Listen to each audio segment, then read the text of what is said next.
अस्सलाम वालेकुम viewers, rich Pakistan का नया एपिसोड लिए मैं हूं आपका मेजबान अब्दुर्रहमान। आइए डिस्कस करते हैं आज की दो इंटरेस्टिंग न्यूज। पाकिस्तान ने अपनी जरूरत के 95% मोबाइल फोन मुल्क में बनाना शुरू कर दिए हैं और ये खबर पाकिस्तान टेलीकम्युनिकेशन अथॉरिटी की आने वाली नई रिपोर्ट में दी गई है।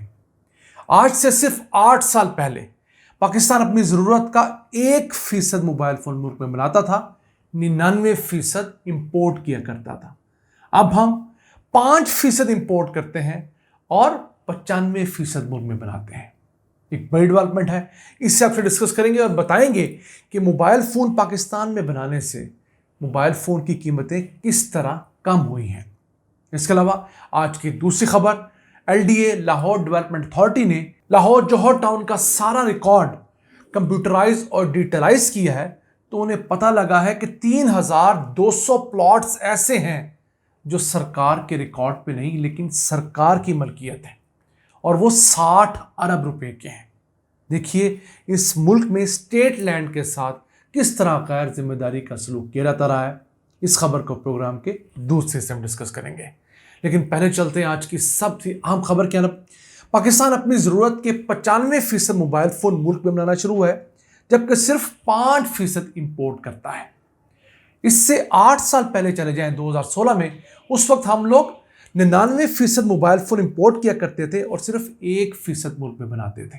अब इस बड़ी तब्दीली की वजह बनी 2020 की वो मोबाइल फोन मैन्युफैक्चरिंग पॉलिसी, जिसके तहत पाकिस्तान में मोबाइल फोन लगाने वाली फैक्ट्रियों को मराद दी गई। उसके सबब 30 से ज़ायद फैक्ट्रियां पाकिस्तान में बन रही हैं।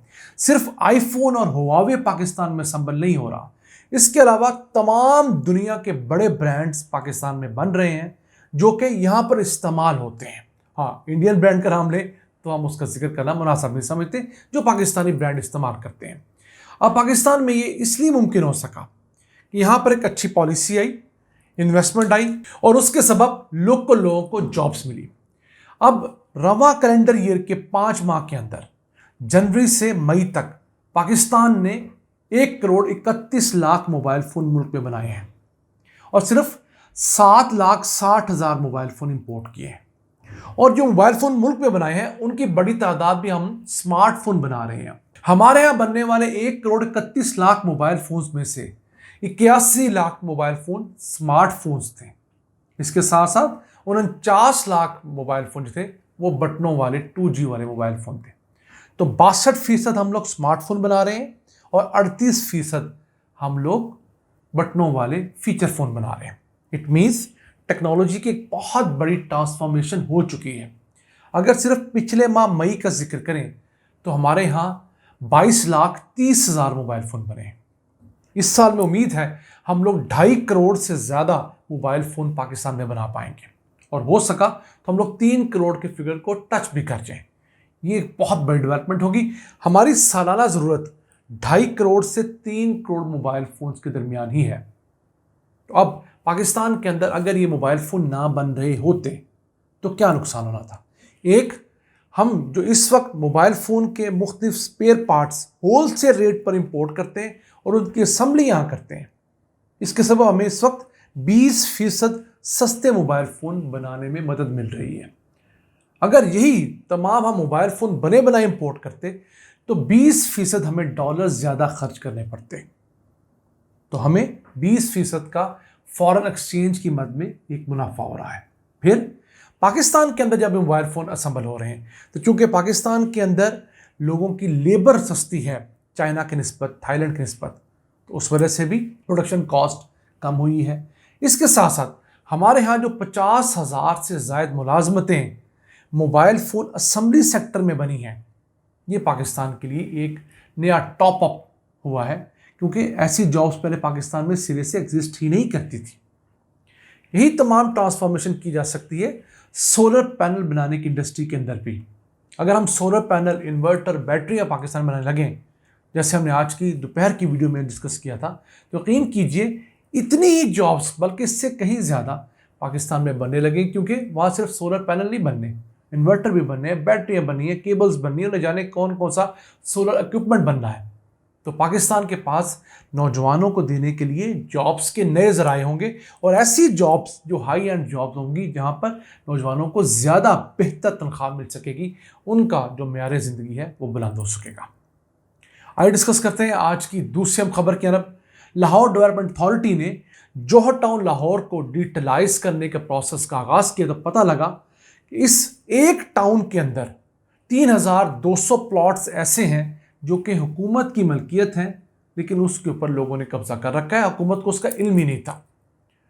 तमाम मैनुअल रिकॉर्ड, तमाम जो मैनुअल मैप्स थे उन्हें डिजिटलाइज किया गया है और जीआईएस मैपिंग के ज़रिए, जूमिंग के ज़रिए, सर्वेस के ज़रिए इन तमाम प्लॉट्स को लोकेट किया गया जिनकी मालियत 60 अरब रुपए बनती है।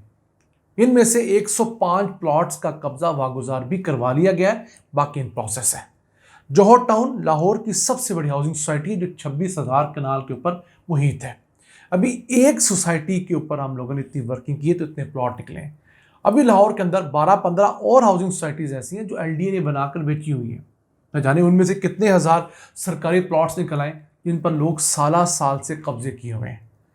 तो ये जो कब्जा माफी है ये भी नहीं चाहता कि पाकिस्तान के अंदर लैंड रिकॉर्ड कंप्यूटराइज और डिजिटलाइज हो।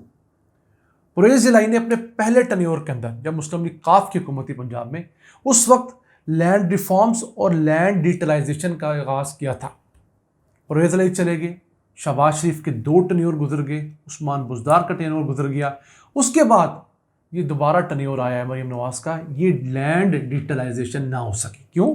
इसमें बड़े बड़े माफियाज इन्वॉल्व हैं जिनकी खरबों रुपए की दिहाड़ियाँ हैं। अगर वो काम हो जाए तो ये काम नहीं मुमकिन होगा। इसी के साथ एलडीए ने एक पुरानी हाउसिंग सोसाइटी गार्डन टाउन, बड़ी पोश हाउसिंग सोसाइटी है, उसको देखा तो उसके अंदर जो 9 कमर्शियल प्लॉट्स ऐसे हैं जिन पर लोगों का कब्जा है, हुकूमत को पता ही नहीं था कि उसकी मलकियत है। अब पता लगा है वो करोड़ रुपए के प्लाट्स हुकूमत की मलकियत है, एलडीए की मलकियत है, तो उनको वागुजार करवाने के लिए एसी मॉडल टाउन से कहा गया है। यही नहीं, पाकिस्तान के तमाम बड़े सरकारी इदारों के साथ यही हो रहा है। हम अक्सर आपको बताते रहते हैं कि मतरूका वक्फ इमलाक, जिसे हिंदू वकाफ बोर्ड भी कहा जाता है, उसकी मुल्क के अंदर 15,000 एकड़ ज़मीन के ऊपर कब्जा था जिसकी मालियत 100 अरब रुपये बनती है। सुप्रीम कोर्ट के हुक्म के बाद और 3 साल गुजरने के बाद अब तक सिर्फ 6,096 एकड़ ज़मीन वागुजार करवाई गई है जिसकी मालियत 40 अरब रुपये बनती है। अभी भी 9,000 एकड़ ज़मीन ऐसी है जो 60 अरब रुपये की है, वागुजार करवाई जानी बाकी है।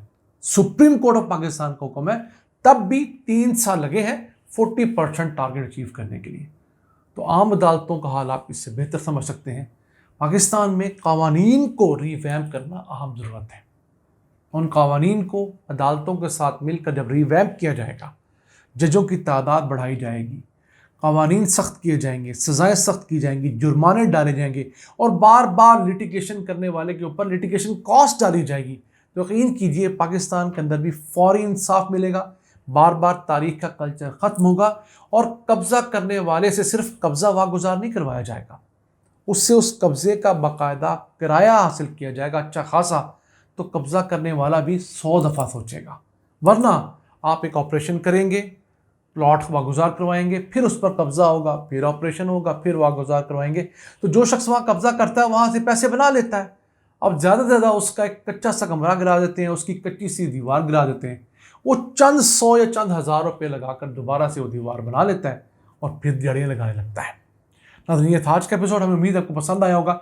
अपनी सजेशंस, आरा से हमें आगाह रखा करें। अपने मेज़बान अब्दुर्रहमान को इजाज़त दीजिए। अल्लाह के बाद।